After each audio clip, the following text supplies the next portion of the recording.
الحمد للہ رب العالمین، الصلاۃ والسلام علی سید المرسلین، اما بعد فاعوذ باللہ من الشیطان الرجیم، بسم اللہ الرحمن الرحیم۔ السلام علیکم ورحمۃ اللہ۔ اپنی آج کی اس ویڈیو میں حضرت ابو بکر رضی اللہ تعالیٰ عنہ، صدیق اکبر رضی اللہ تعالیٰ عنہ کے بارے میں بات کروں گی۔ میں صدیق اکبر رضی اللہ تعالیٰ عنہ بلا شبہ وہ پیاری ہستی ہیں جن کی گفتار، جن کا کردار اور جن کے اعمال ایسے پیارے ہیں کہ ان پر فرشتوں کو بھی پیار آتا ہے۔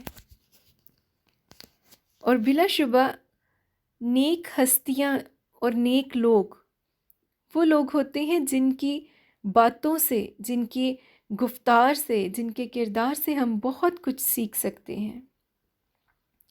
اور میرا اپنی آج کی اس ویڈیو میں حضرت ابو بکر صدیق رضی اللہ تعالیٰ عنہ کے اقوال کو ذکر کرنے کا مقصد ہی یہی ہے کہ ہم اپنے کردار کی اصلاح کر سکیں۔ تو حضرت ابو بکر صدیق رضی اللہ تعالیٰ عنہ فرماتے ہیں، اللہ کی قسم میں ہر اس شخص سے لڑوں گا جو نماز اور زکوٰۃ کے درمیان فرق کرے گا۔ زکوٰۃ مال کا حق ہے اور نماز بدنی عبادت ہے۔ تو اس میں دو اہم پوائنٹس کا ذکر ہوا، ایک نماز اور ایک زکوٰۃ۔ ان کی ادائیگی بہت زیادہ ضروری ہے۔ پھر حضرت ابو بکر صدیق رضی اللہ تعالیٰ عنہ کا فرمان ہے، جو اللہ عز و جل کے کاموں میں لگ جاتا ہے، اللہ عز و جل بھی اس کے کاموں میں لگ جاتا ہے۔ اللہ اکبر! کتنی گہری بات ہے کہ جو اللہ تعالیٰ کے کاموں میں لگ جاتا ہے، یعنی اپنے آپ کو اپنے نفس پر قابو پاتے ہوئے راہ دین کی اشاعت میں لگا دیتا ہے، اللہ کی محبت پانے کے لیے چل پڑتا ہے، نبی کریم صلی اللہ علیہ وآلہ وسلم کا عاشق بننے کا خواب لے کر اللہ کے رستے پر چل پڑتا ہے، اللہ اس کے سبھی بگڑے کاموں کو سنوار دیتا ہے۔ تبھی تو پھر حضرت صدیق اکبر فرماتے ہیں، جو اللہ تعالیٰ کے کاموں میں لگ جاتا ہے، اللہ عز و جل بھی اس کے کاموں میں لگ جاتا ہے۔ سبحان اللہ!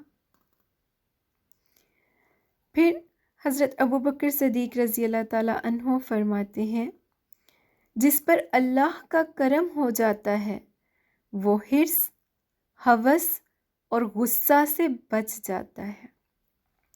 اب ہمیں تلقین کی جا رہی ہے کہ خود کو بچانا ہے، کن کن باتوں سے؟ حرص سے، ہوس سے اور غصہ سے۔ کیونکہ حرص، ہوس اور غصہ یہ تین گناہ ایسے ہیں جو اعمال نامہ پر بہت بھاری پڑتے ہیں۔ پھر حضرت ابو بکر صدیق رضی اللہ تعالیٰ عنہ فرماتے ہیں، جس شخص پر نصیحت اثر نہ کرے، جس شخص پر نصیحت اثر نہ کرے، اس کا دل ایمان سے خالی ہے۔ اللہ اکبر! کتنی بڑی اور گہری بات حضرت ابو بکر صدیق رضی اللہ تعالیٰ عنہ نے اپنے قول مبارک میں کہی کہ جس شخص پر نصیحت اثر نہ کرے اس کا دل ایمان سے خالی ہے۔ یعنی ہماری ایمانی حالت اس قدر کمزور ہو چکی ہوئی ہے کہ کسی بزرگ کی بات، کسی عالم دین کی بات، کسی نیکی والے بندے کی بات، یا ایک ایسا شخص جو ہماری اصلاح کے لیے ہمیں کچھ اچھا سمجھا رہا ہے اور وہ ہماری سمجھ میں نہیں آ رہا، یہ ہماری ایمانی حالت کمزور ہونے کی دلیل ہے۔ ہمارا دل، ہمارا ذہن اور ہم خود اس قدر گناہوں میں پڑ چکے ہوئے ہیں کہ ہمیں نصیحت کرنے والے کی بات سمجھ نہیں آتی ہے۔ اگر آپ کو آج کی یہ ویڈیو پسند آئے تو آپ اس ویڈیو کو ضرور لائک کریں اور اپنے کومنٹس بھی دیں اور ہمارے چینل کو ضرور سبسکرائب کر دیں۔